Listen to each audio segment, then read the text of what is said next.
মুভির শুরুতে একজন ড্রাইভার গাড়ি নিয়ে রাস্তায় একটি হরিণের সাথে ধাক্কা খায়। হরিণটিকে দেখে মৃত মনে হলেও হঠাৎ অদ্ভুত মুভমেন্ট করে হরিণটি উঠে দাঁড়ায়। তার চোখে এক ধরনের অস্বাভাবিকতা দেখা যায়। এরপর আমরা দেখি ছবির মূল চরিত্র সিওক উকে। সে একটা বড় প্রতিষ্ঠানের ম্যানেজার। কিছুদিন আগে তার স্ত্রীর সাথে ডিভোর্স হয়েছে, আর এই কারণে সে ঠিকমতো নিজের মেয়ের যত্ন নিতে পারছিল না। পরের দিন তার মেয়ের জন্মদিন ছিল। সে বাবাকে অনুরোধ করে তাকে মায়ের কাছে বুসানে নিয়ে যেতে। সিউক উ মেয়ের অনুরোধ মেনে নেয়। পরদিন সকালে বাবা মেয়ে ট্রেনে ওঠে গন্তব্য বুসান।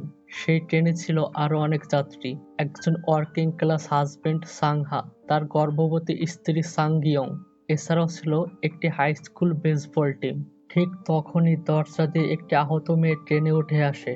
কিছুক্ষণের মধ্যেই মেয়েটা ভয়ঙ্করভাবে জম্বিতে রূপান্তরিত হয়। জম্বি হয়ে সে ট্রেন অ্যাটেন্ডেন্টকে কামড় দেয়।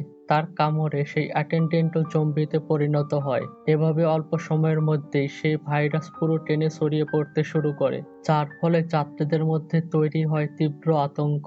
ভাইরাস ইনফেক্টেড বগির কিছু যাত্রী তখন তাড়াহুড়া করে সেই বগি থেকে পালিয়ে অন্য বগিতে চলে আসে। সেখানে ইনফেক্টেড কেউ না থাকায় তারা আপাতত নিরাপদ ছিল। ট্রেনে সম্প্রচারিত নিউজ পডকাস্টে বলা হয়, এই ভাইরাস পুরো দেশ জুড়ে ছড়িয়ে পড়েছে এবং দেশের বেশিরভাগ মানুষ ভাইরাসে ইনফেক্টেড হয়েছে।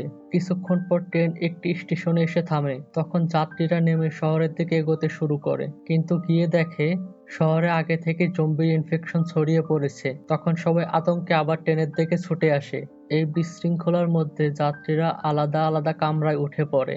ট্রেন চালক তখন সিদ্ধান্ত নেয় সে ট্রেন সরাসরি বুসানে নিয়ে যাবে, কারণ তার কাছে রিপোর্ট এসেছে এখনো নিরাপদ থাকা শহরগুলোর মধ্যে বুসান একটি। সেখানে এখনো ভাইরাস প্রবেশ করেনি।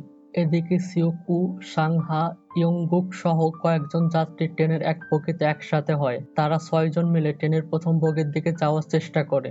এই পথ অতিক্রম করতে গিয়ে তাদের অসংখ্য জম্বির সঙ্গে লড়াই করতে হয়। প্রথম বগিতে অনেকেই নিরাপদে ছিল। অনেক কষ্টে তারা প্রথম বগির সামনে পৌঁছায়, কিন্তু সেখানে উপস্থিত স্বার্থপর যাত্রী ইউনসুক তাদের ঢুকতে বাধা দেয়। সে বলে এরা ইনফেক্টেড হতে পারে। সে অন্য যাত্রীদেরও উস্কে দেয়, ফলে সবাই মিলে দরজা বন্ধ করে তাদের বগিতে প্রবেশ করতে দেয় না।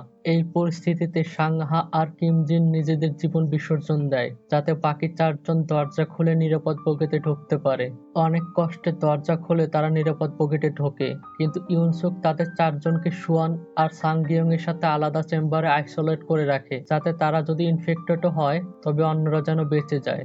অন্যদিকে সেই বগিতে এক মহিলা ছিল। সে তার বোন ইনগিলকে হারিয়ে দুঃখে ভেঙে পড়েছিল। রাগ আর হতাশায় সে বগির দরজা খুলে দেয়। সেই ফাঁক দিয়ে ভেতরে ঢুকে পড়ে অসংখ্য জম্বি। কিছুক্ষণের মধ্যেই তারা ভয়াবহ হত্যাযজ্ঞ চালিয়ে পুরো বগির সবাইকে মেরে ফেলে।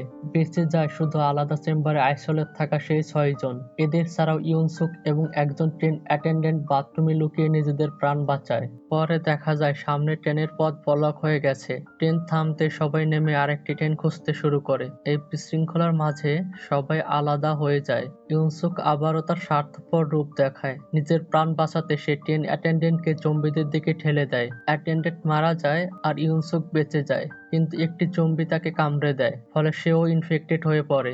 এরপর ইনফেক্টেড ইউনসুক বেঁচে থাকা মানুষদের আক্রমণ করে। সিউকু তার সঙ্গে লড়াই করে, কিন্তু এই লড়াই ইউনসুক তাকে কামড়ে দেয়। সিউকু বুঝে যায় তার হাতে আর বেশি সময় নেই। খুব দ্রুতই সেও জম্বি হয়ে যাবে।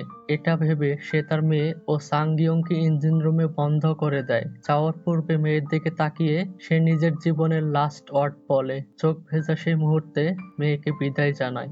এরপর জম্বিতে রূপান্তর হওয়ার আগেই সে ট্রেন থেকে লাফিয়ে পড়ে। মৃত্যুর শেষ মুহূর্তে তার চোখের সামনে ভেসে ওঠে সেই স্মৃতি, যেদিন তার মেয়ের জন্ম হয়েছিল আর সে প্রথমবার তাকে কোলে তুলে নিয়েছিল। অবশেষে ট্রেন বুসানে পৌঁছায়। এখন বেঁচে আছে কেবল সুয়ান আর সাংগিয়ং। তারা ট্রেন থেকে নেমে হাঁটতে থাকে। সামনে সেনাবাহিনী মোতায়েন, যারা বুসানের সীমান্তকে জম্বি থেকে রক্ষা করছে। দূর থেকে সুয়ান আর সাংগিয়ংকে দেখে সেনারা প্রথমে ভাবে ওরা হয়তো জম্বি। তারা গুলি করতে উদ্যত হয়। ঠিক তখনই তারা সুয়ানের গানের আওয়াজ শুনতে পায়। তারা বুঝতে পারে যে এরা কোনো জম্বি নয়, বরং হিউম্যান সার্ভাইভার্স। এটা সেই গান যা সুয়ান সব সময় তার বাবার জন্য গাইতে চেয়েছিল, কিন্তু বাবাকে আর শোনানো হলো না। তাই বাবার মৃত্যুর পর তার স্মৃতিতে সে গানটি গাইছিল। এখানেই মুভিটির সমাপ্তি ঘটে।